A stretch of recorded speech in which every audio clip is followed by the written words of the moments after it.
네, 오늘은 시편 103편을 본문으로 해서요. 그의 모든 은택을 잊지 말지어다라는 제목으로 말씀을 나누려고 합니다. 시편 103편이 22절까지 있는데요. 오늘은 그중에 두 구절, 1절과 2절을 같이 함께 나누려고 합니다.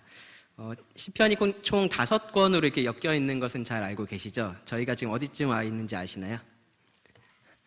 4권에 와 있습니다. 4권. 네, 4권에 와 있고요. 이제 4권이 거의 다 끝나갑니다. 사실 3권하고 4권이 굉장히 짧아서요. 금방금방 끝이 납니다. 그리고 이제 5권이 조금 길게 기록이 되어 있습니다.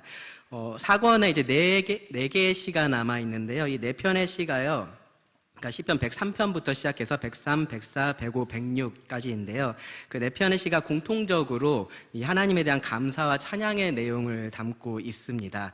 이 시편들의 시작하고 끝을 보시면은 이제 그러한 사실들을 쉽게 확인을 할 수가 있는데요. 시편 103편과 104편은요, 동일하게 이렇게 시작과 끝이 되어 있습니다. 뭐냐면은 내 영혼아 여호와를 송축하라 라고 되어 있습니다. 내 영혼아 여호와를 송축하라로 시작을 해서 내 영혼아 여호와를 송축하라로 끝이 납니다. 그렇게 하나의 쌍으로 103편과 104편이 되어 있고요. 그리고 105편과 106편도 유사하게 시작하고 유사하게 끝납니다. 어떻게 시작하냐면은 여호와께 감사하라로 시작을 해서요, 할렐루야로 끝납니다. 그래서 105편과 106편이 그렇게 하나의 쌍을 이룹니다. 내용으로 보면요, 103편은 하나님의 재창조라고 할 수 있는 구원, 이 죄사함에 초점을 맞추고 있고요. 그리고 104편은요, 하나님의 창조에 초점을 맞추고 있습니다. 그러니까 103편은 구원자 하나님을 찬양하는 내용이고 104편은 창조주 하나님을 찬양하는 내용이라고 할 수 있습니다. 그리고 105편하고 106편은요, 하나님과 이스라엘의 그 언약의 관계에 초점을 맞추고 있습니다. 여기서 105편은 하나님께서 그 관계 안에서 어떻게 주권적으로 행하셨는지, 이 하나님께서 신실하게 행하신 그 일들에 대해서 강조를 하고 있고요. 106편은 그러한 하나님의 대비해서 이스라엘이 어떻게 신실하지 않았는지를 강조를 합니다. 그리고 그럼에도 불구하고 하나님께서 어떻게 그들을 신실하게 대하셨는지를 말씀을 하고 있습니다. 105편은 주권자 하나님에 대해서, 그리고 106편은 신실한 하나님에 대해서 찬양을 하는 내용이다라고 그렇게 말씀을 드릴 수 있습니다. 이 감사와 찬양의 시편, 이 예배의 시편들을 우리가 앞으로 하나씩 살펴보게 될 텐데요. 이 시편들을 통해서 우리의 감사와 찬양, 나의 감사와 찬양을 함께 좀 점검해보고 돌아볼 수 있는 시간이 되기를 바라는 마음이 있습니다. 시편 103편은요, 아마도 시편 23편 다음으로, 시편 23편은 워낙 독보적이니까 그 다음으로 아마 가장 많이 사랑을 받아온 시편일 겁니다. 그래서요, 그만큼 이 시편 103편으로 만들어진 그런 찬양들도 많이 있어요. 그리고 그렇게 많이 불려지는 찬양들도 있고요. 우리가 많이 부른 짧은 찬양 있죠. 찬양하라 내 영혼아, 그 찬양도 이 시편에 바탕을 두고 있고, 받은 복을 세워보아라 라는 찬양이 있죠. 아시나요? 네, 그 찬양도 이 시편에 바탕을 두고 있습니다. 그 외에도 사실 많은 찬양들이 있는데 우리말로 다 이렇게 번안은 되어 있지는 않습니다. 이 시편 103편을 읽어보시면요, 다윗의 시라고 처음에 되어 있습니다. 그런데 다윗의 시에는 항상 우리가 어떤 내용들 좀 많이 봤었냐면은 고난받는 내용, 그리고 핍박받는 내용, 악인들에 대한 내용, 이제 그러한 내용들이 항상 많이 있는 것을 볼 수 있어요. 근데 이 시편 103편은 다윗의 시로서는 아주 드물게 그러한 내용들이 전혀 드러나 있지 않습니다. 아주 순수한 감사와 찬양의 시라고 할 수 있습니다. 3절을 보면은 3절 끝에 보면 내 모든 병을 고치시며 라고 해서 이 병 고침에 대해서 언급이 되어 있고요. 그리고 14절부터 16절의 내용을 보면요, 인간의 연약함, 인간의 유한성에 대해서 말을 하고 있는 것을 볼 수 있습니다. 그래서 아마도 추측하건대 이 다윗이 어떠한 질병으로부터 고침받은 이후에 이 시편을 기록한 것이 아닐까, 그렇게 생각해 볼 수는 있습니다. 그런데 이 내용 자체를 보면은 이런 질병에 이렇게 집중을 하고 주목하기보다는요, 그렇게 죄와 죄의 권세에서 구원하시는 그 하나님을 주목하고 그 하나님을 찬양하고 감사하는 내용을 담고 있다라는 것을 알 수 있습니다. 전체 내용을 보면요, 처음에 1, 2절은요 여호와를 송축하라라는 그러한 명령으로 시작을 합니다. 그리고 처음에 말씀드렸던 것처럼 같은 명령으로 여호와를 송축하라, 내 영혼아 여호와를 송축하라 라는 명령으로 끝이 납니다. 그리고 그 중간의 말씀들을 읽어보면요, 그러한 명령이 주어진 이유들에 대해서 언급을 하는데요, 그 핵심은 죄사함이라고 말을 할 수 있습니다. 이 죄사함의 구원에 대해서 말을 하고 있습니다. 그리고 이 모든 것을 꿰뚫는 아주 중요한 키워드가 하나 있는데요, 그게 뭐냐 하면은 기억입니다. 기억하는 것, 잊지 않는 것입니다. 13절과 14절을 보시면요, 그 부분 말씀 읽어보겠습니다. 아버지가 자식을 긍휼히 여김같이 여호와께서는 자기를 경외하는 자를 긍휼히 여기시나니, 이는 하나님께서 그렇게 긍휼을 베푸시는 이유에 대해서 말을 하는 거예요. 이는 그가 우리의 체질을 아시며 우리가 단지 먼지뿐임을 기억하심이로다입니다. 기억하심이로다. 하나님은 긍휼하신 하나님이세요. 은혜로우신 분이십니다. 그것이 하나님의 속성입니다. 그런 하나님께서 우리가 어떠한 존재인지를 기억하신다라는 거죠. 우리의 연약함을 기억하십니다. 그래서 우리에게 긍휼을 베풀어 주십니다.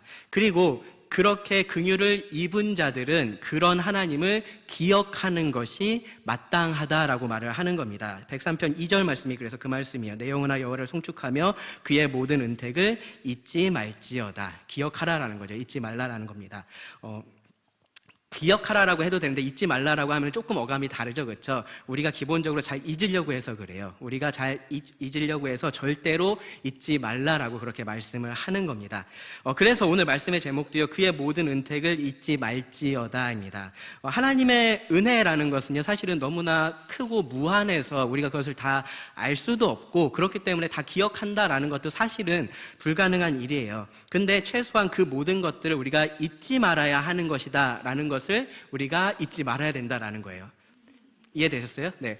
우리가 그 하나님께서 하신 그 모든 일들을 잊지 말아야 한다라는 것을 잊지 말고 계속해서 기억하려고 노력을 해야 한다라는 겁니다. 그리고 거기서 우리들의 참된 예배가 우러나오게 된다라는 것을 우리가 이 시편의 말씀을 통해서 꼭 배워야 될 그러한 교훈이라고 말씀을 드릴 수 있습니다. 오늘은요, 1, 2절 말씀을 통해서요, 이 송축하라라는 이 명령에 대해서 좀 살펴보려고 해요. 먼저 1절과 2절 말씀을 읽어보면요, 내 영혼아 여호와를 송축하라. 내 속에 있는 것들아 다 그의 거룩한 이름을 송축하라.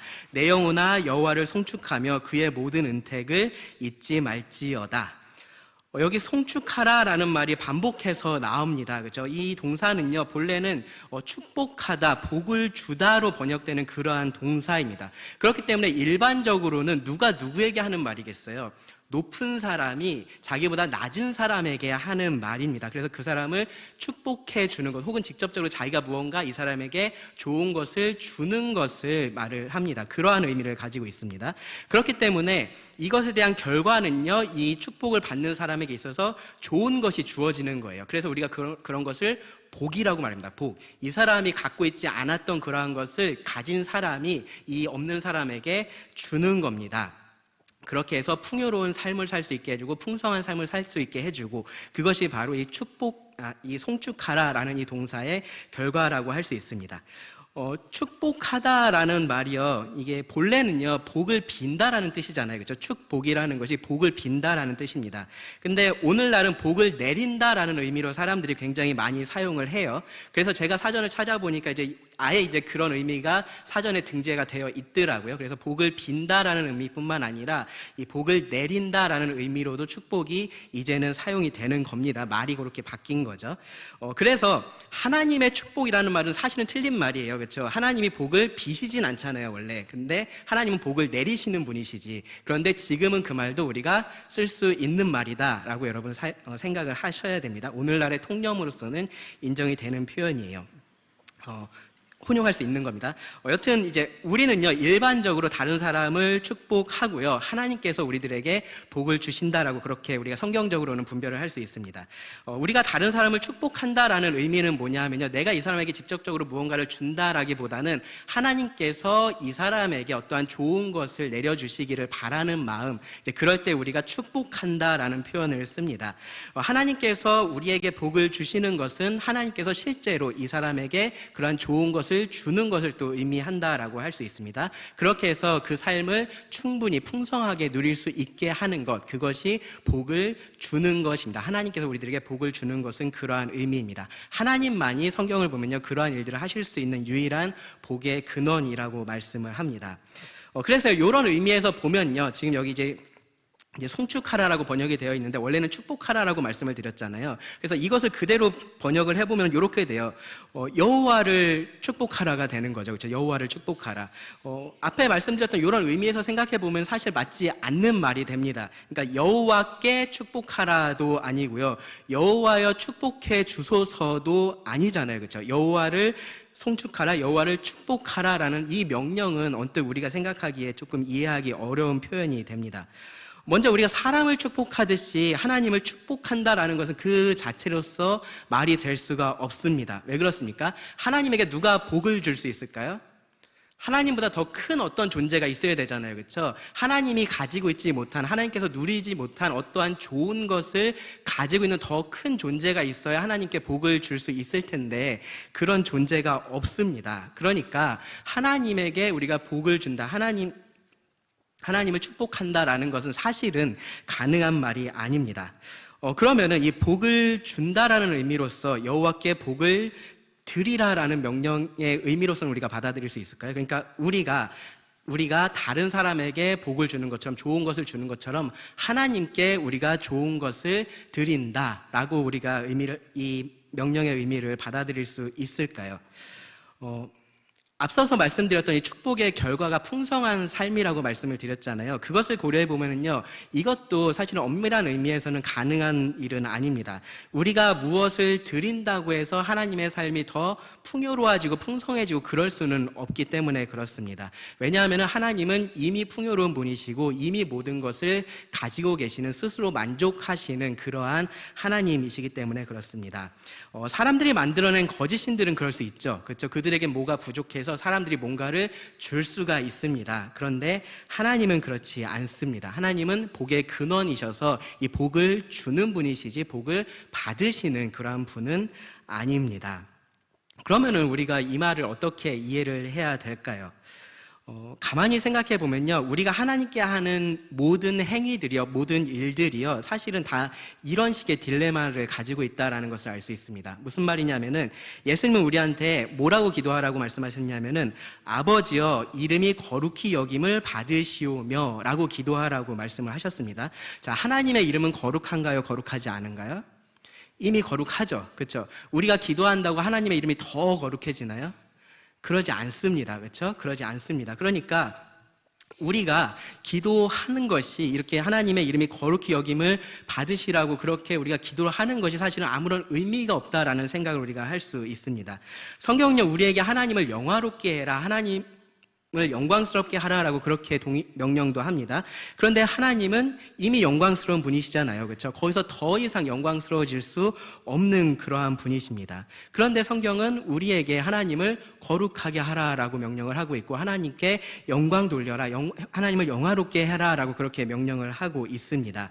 왜 그러냐면요, 하나님이 그런 분이 아니셔서 우리가 하나님을 그런 분으로 만들어야 한다라는 의미로서 주어진 명령들이 아니라요, 하나님이 그런 분이시다라는 것을 우리가 먼저는 인정을 하는 거고요. 그 다음으로는 이 땅 가운데서, 그러니까 하나님이 본래 어떤 분이신지와 관계없이 하나님께서 이 땅 가운데 드러나시는 모습이 있잖아요. 그렇죠? 그래서 이 땅 가운데서 하나님이 그러한 분으로서 나타나게 되게 하라라는 의미입니다. 하나님이 거룩하신 분이신데 이 땅 가운데서 그렇게 드러나지를 못해요. 그렇죠? 그래서 우리가 그렇게 되기를 기도하라라는 겁니다. 하나님이 영광스러운 분이신데 이 땅 가운데서 그렇지 않은 분으로 드러나고 있어요. 그럼 우리가 그 하나님을 이 땅 가운데 영광스럽게 그렇게 드러내야 하는 겁니다. 그것이 사실은요, 예배예요. 그게 예배의 본질입니다. 하나님을 하나님 자체로서, 그러니까 우리 같으면은 무언가 부족한 것들이 있으니까 이것을 잘 포장을 해서 좋은 모습을 보여주고 그렇게 해야겠지만, 하나님은 그 자체로서 완벽한 분이시기 때문에 하나님을 있는 모습 그대로 이 땅 가운데 나타내는 것, 드러나게 하는 것, 그것이 예배라는 겁니다. 송축하라라는 명령도 사실은 그런 측면에서 우리가 동일하게 이해를 할 수 있습니다. 하나님 뭔가 부족하셔서 우리가 그런 것들을 이렇게 채워주셔야 되는 게 우리가 채워드려야 되는 게 아니에요. 우리가 하나님께 무슨 복을 드려야 되는 것이 아닙니다. 우리가 하나님께 무엇을 드려야지 하나님의 삶이 더 나아지거나 그런 것은 아닙니다. 바울은요, 우상과 하나님의 차이를 분명하게 얘기를 했어요. 사도행전 17장 24절 25절 보시면 우주와 그 가운데 있는 만물을 지으신 하나님께서는 천지의 주제시니 손으로 지은 전에 계시지 아니하시고 또 무엇이 부족한 것처럼 사람의 손으로 섬김을 받으시는 것이 아니니 이는 만민에게 생명과 호흡과 만물을 친히 주시는 이심이라.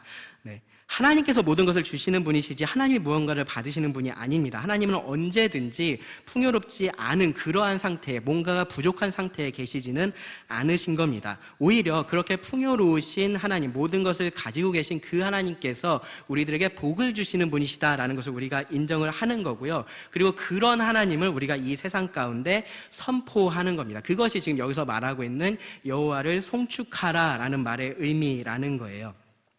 그렇게 함으로써 우리 하나님이 더 풍요로워지는 것은 아닙니다. 하지만 하나님께서 그런 분으로서 이 세상 가운데 드러나시는 겁니다.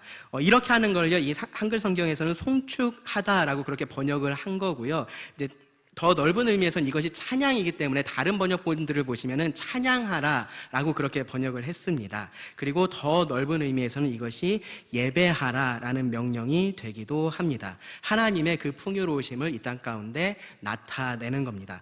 그런데 그럼 찬양하라라는 단어를 써도 되고요, 그렇죠? 예배하라라는 단어를 써도 되잖아요, 그렇죠? 근데 굳이 송축하라라는 단어를 쓴 이유는 뭐냐면요, 이 송축하라라는 명령에서 중요한 게 바로 그 풍요로우신 하나님의 능력, 그 능력이 우리 가운데 드러났다라는 것을 우리가 기억하고 하나님을 찬양하는 것이기 때문에 그렇습니다. 그것이 지금 여기서 말하고 있는 은택입니다. 은택, 바로 은혜입니다.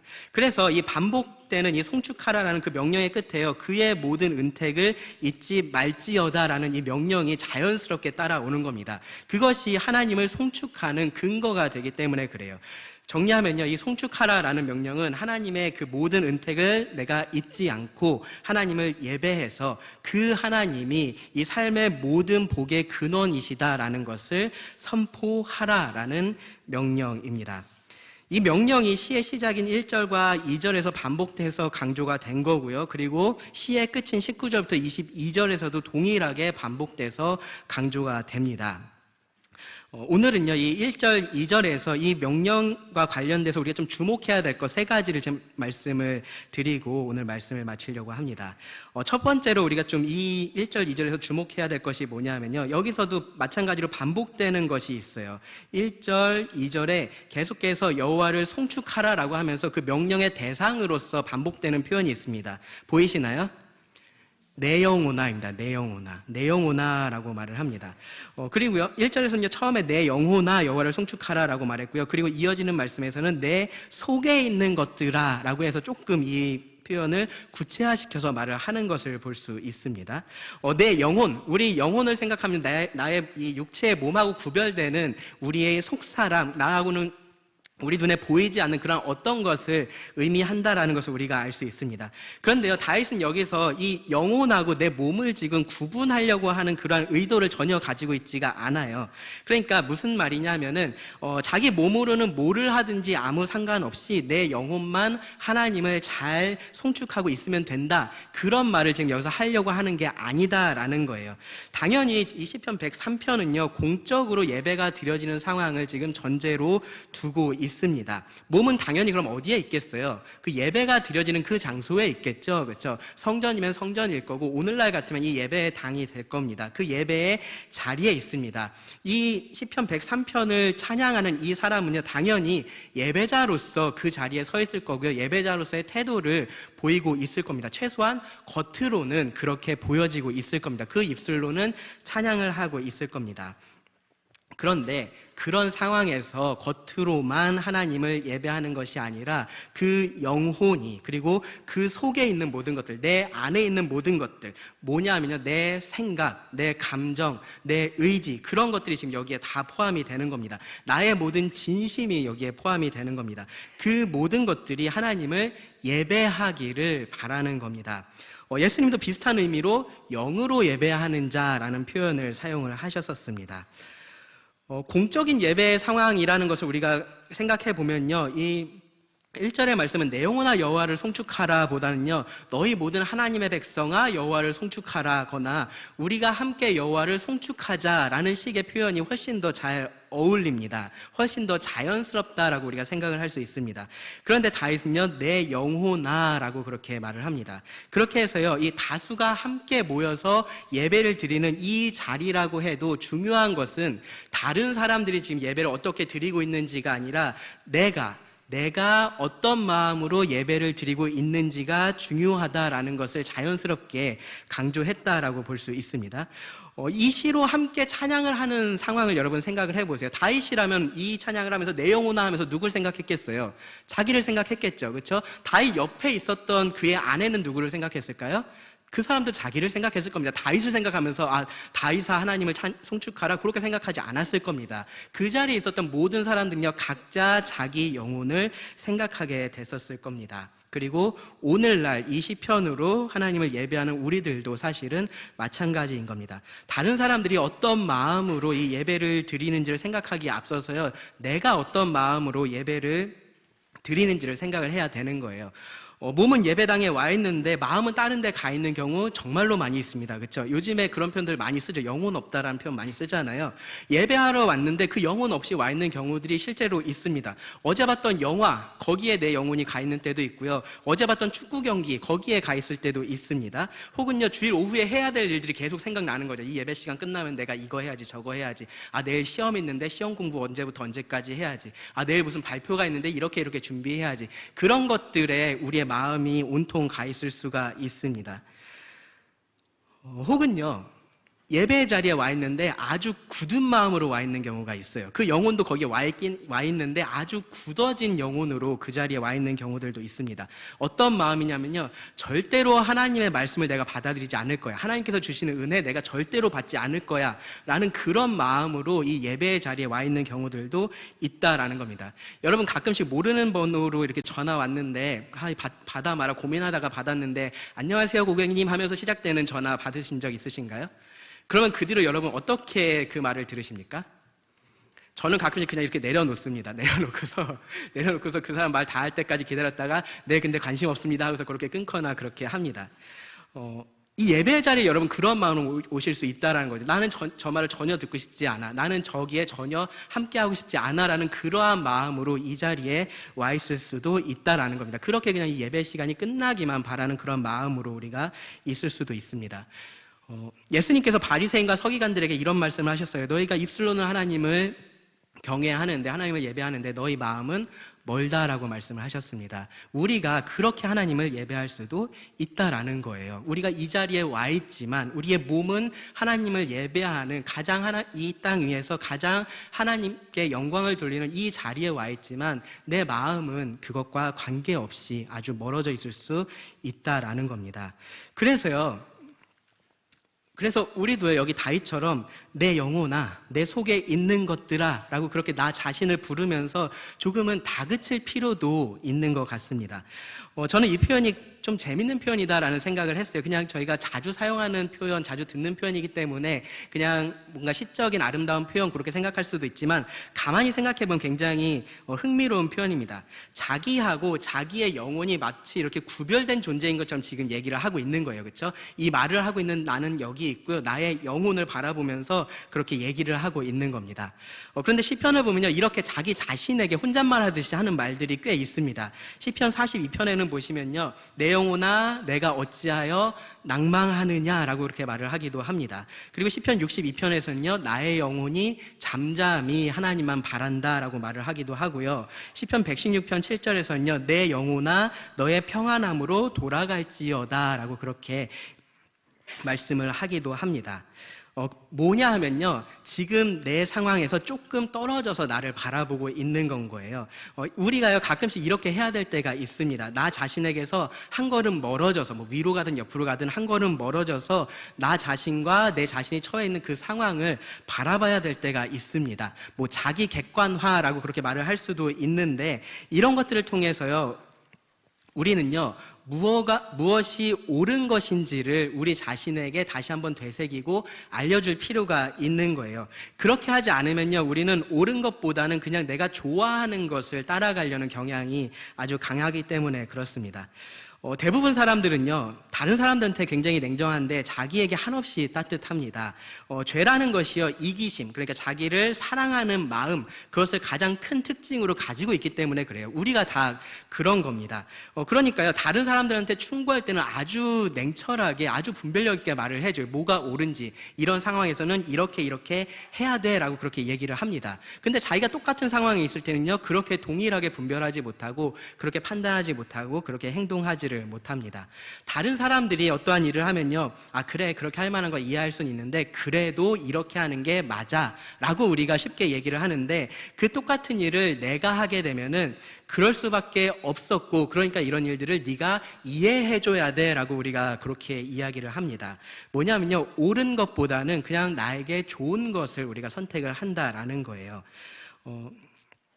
그러한 경향들이 우리들에게 있습니다. 예배에 대해서도 마찬가지입니다. 그래서 예배하려고 하지 않을 때가 있고요, 우리가 감사하려고 하지 않을 때도 있습니다. 찬양하려고 하지 않을 때도 있습니다. 그럴 때 이 다윗처럼 나 자신에게 이야기를 해야 된다는 겁니다. 자기 객관화를 통해서 자기에게 뭐가 옳은지를 이야기를 해줘야 되는 겁니다. 마치 나를 밖에서 보고 있는 것처럼 그렇게 나 자신에게 뭐가 정말로 옳은 것인지를 얘기를 해주는 거예요. 하나님을 예배하는 것은요, 그리고 그렇게 하기 위해 노력하는 것은 언제든지 옳은 일입니다. 그러니까 그것이 옳다라는 것을 나에게 이야기를 해줘야 되는 거예요.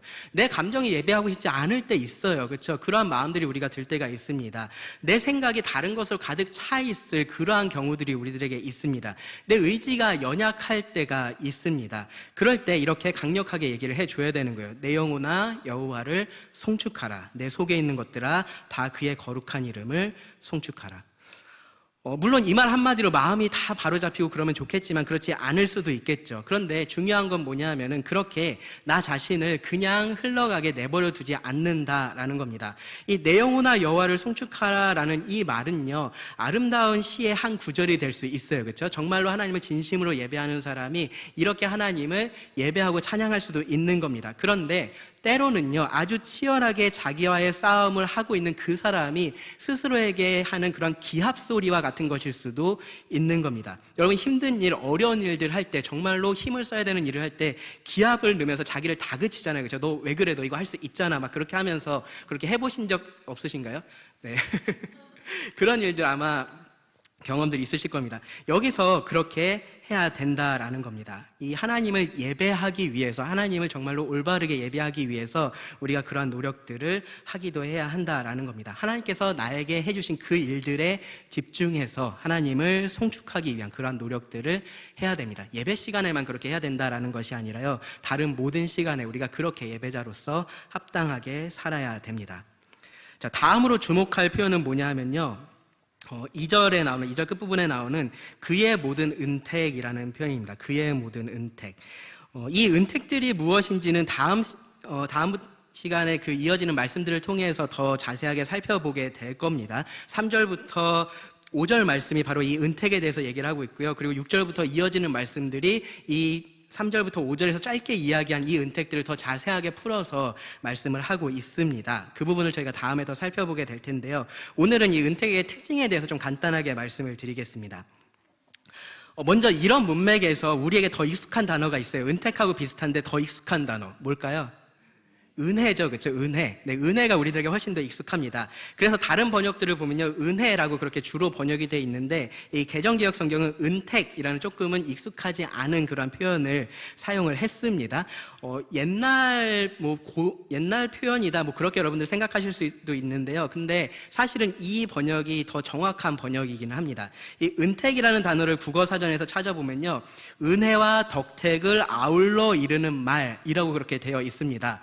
그래도 확 와닿지 않으시죠? 그렇죠? 근데 이 뜻, 즉 은혜와 덕택을 아울러 이르는 말, 이와 정확히 같은 뜻을 가지고 있는 단어가 하나 더 있습니다. 혹시 뭔지 아세요? 혜택입니다. 혜택. 네.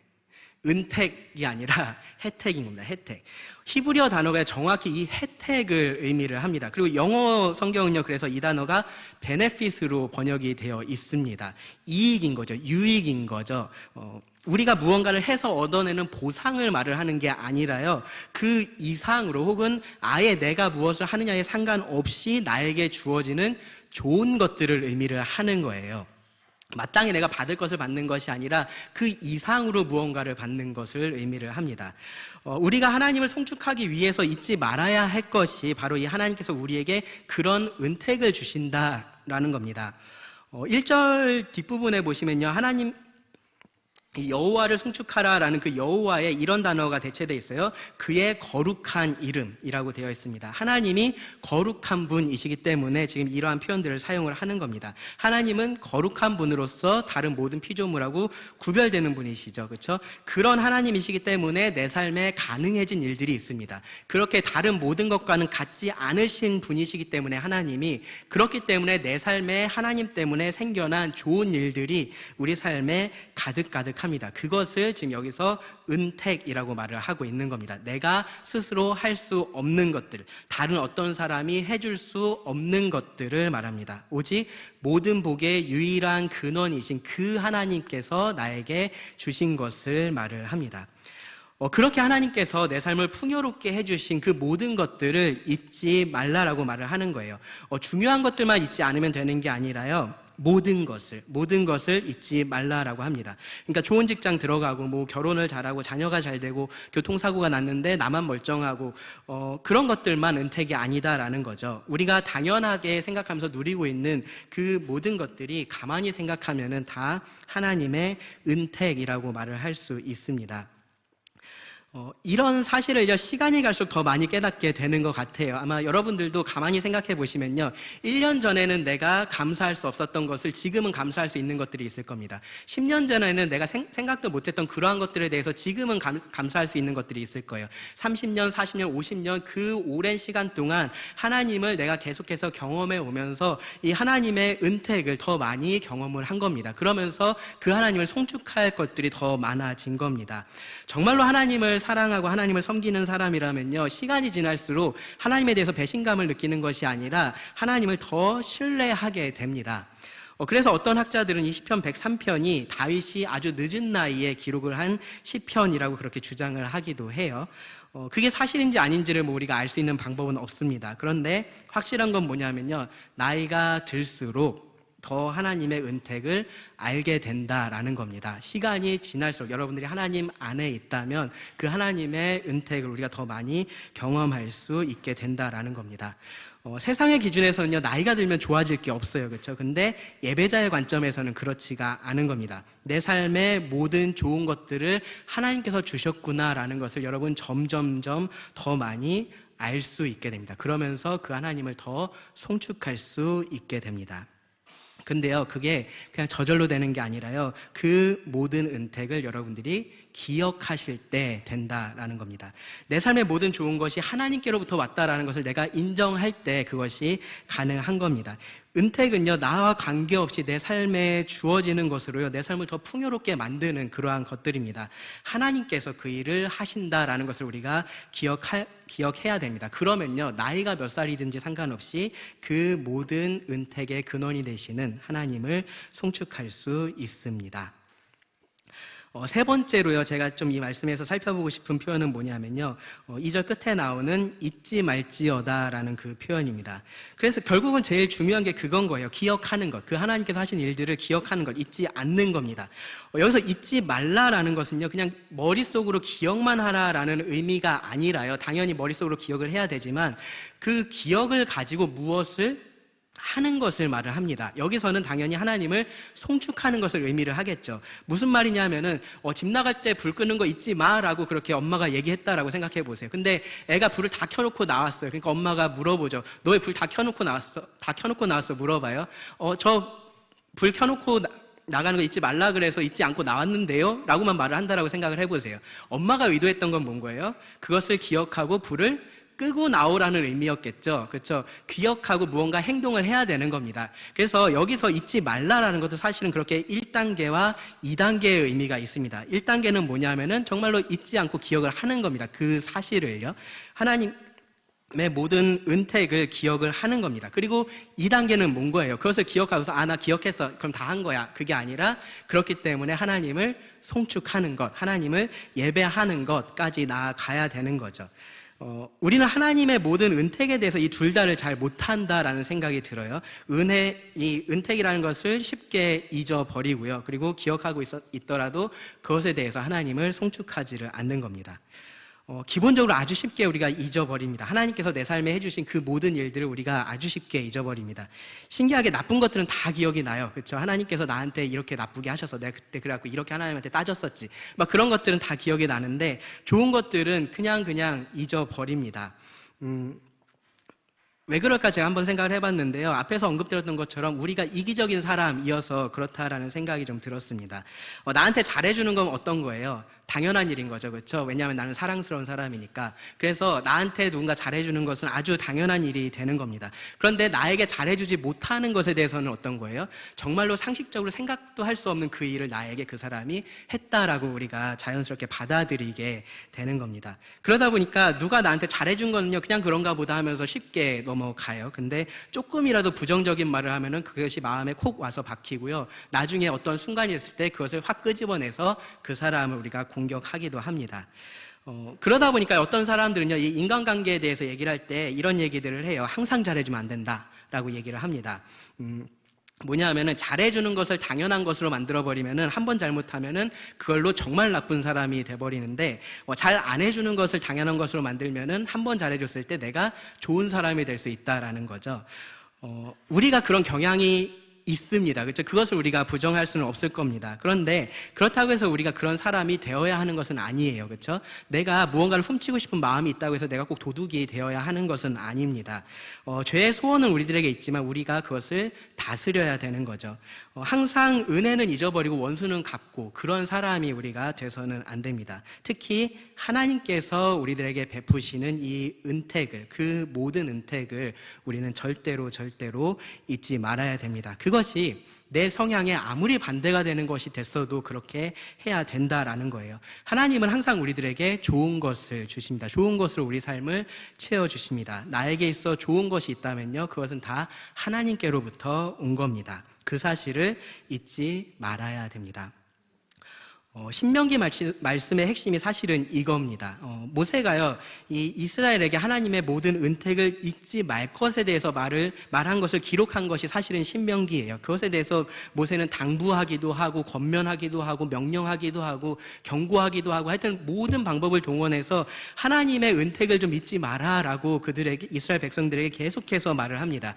이 약속의 땅에 들어갔을 때 가장 두려운 것은 그곳에 있는 크고 강한 성읍이나 혹은 그곳에 있는 무슨 대단한 덩치가 큰 그런 용사들이 아니었던 거죠. 그 땅에 들어가서 얼마나 적응을 잘할 수 있는지 그러한 것이 중요한 것이 아니었던 겁니다. 제일 중요한 것은 뭐냐면은 계속해서 이 하나님의 백성들, 이스라엘 백성이 그들에게 구원을 베푸신 그 하나님을 기억하는 것, 하나님의 은택을 기억하는 것이었습니다. 제가 그 말씀을 좀 읽어드리겠습니다. 신명기 8장 11절부터 20절인데요. 이 말씀을 보시면은 여기에 이 신명기의 핵심의 내용이 다 있습니다. 내가 오늘 너에게 명하는 여호와의 명령과 법도와 규례를 지키지 아니하고 너의 하나님 여호와를 잊어버리지 않도록 삼갈지어다. 너희가 그 땅에 들어가게 되면은 여러 가지 좋은 것들을 많이 누리게 될 텐데 그때 너희가 내 여호와 하나님을 잊어버리면 절대로 안 된다라고 지금 말을 하고 있는 거예요. 12절 보시면 네가 먹어서 배부르고 아름다운 집을 짓고 거주하게 되며 또 소와 양이 번성하며 내 은금이 증식되며 내 소유가 다 풍부하게 될 때에 너의 마음이 교만하여 너의 하나님 여호와를 잊어버릴까 염려하노라.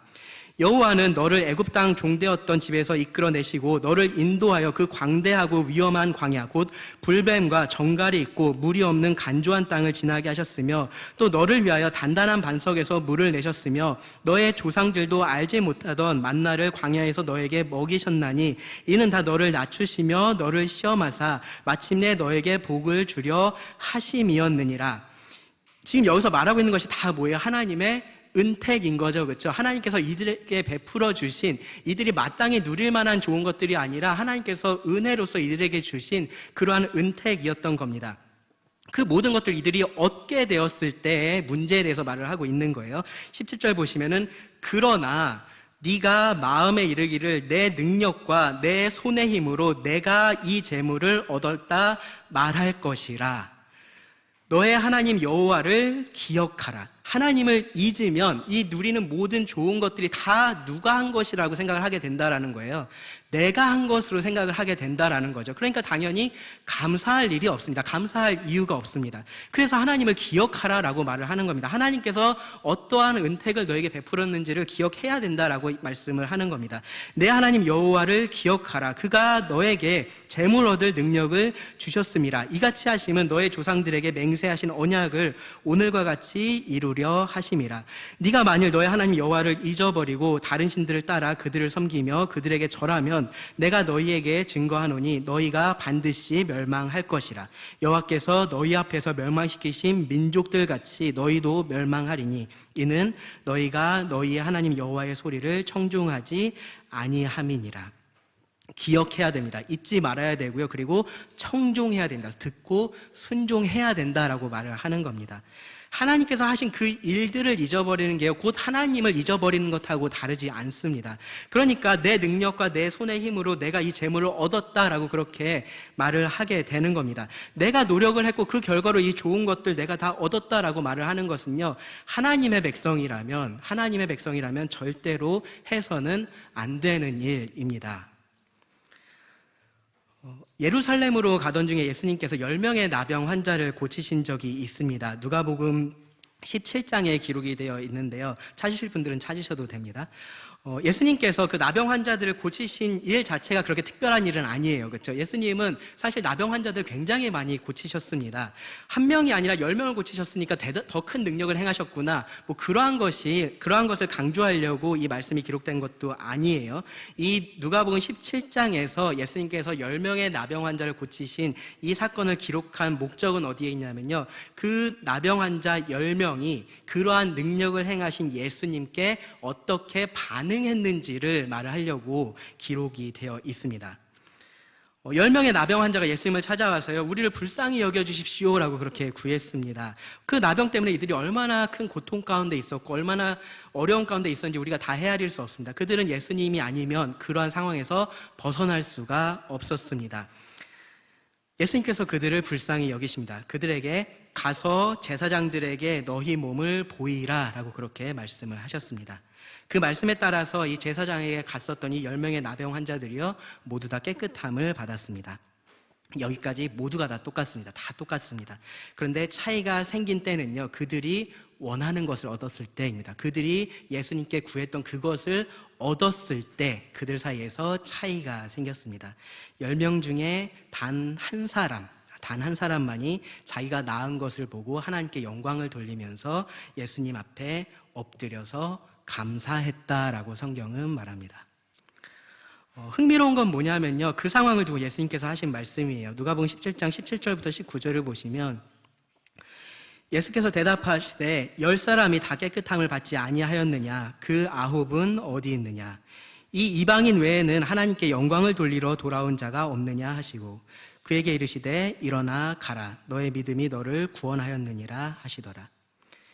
돌아와서 감사한 사람보다는요, 돌아오지 않은 사람들에 대해서 예수님은 지금 얘기를 하고 계세요. 돌아와서 감사한 사람을 막 이렇게 칭찬해주고 잘했어 그렇게 하시기보다는요, 그렇게 하지 않은 자들을 예수님은 지금 책망을 하십니다. 그만큼 하나님의 은택을 기억하고 감사하고 예배하는 것이 당연한 것이기 때문에 그런 겁니다. 하나님의 모든 은택을 잊지 않고 하나님을 송축하는 것 당연한 일이기 때문에 그렇습니다.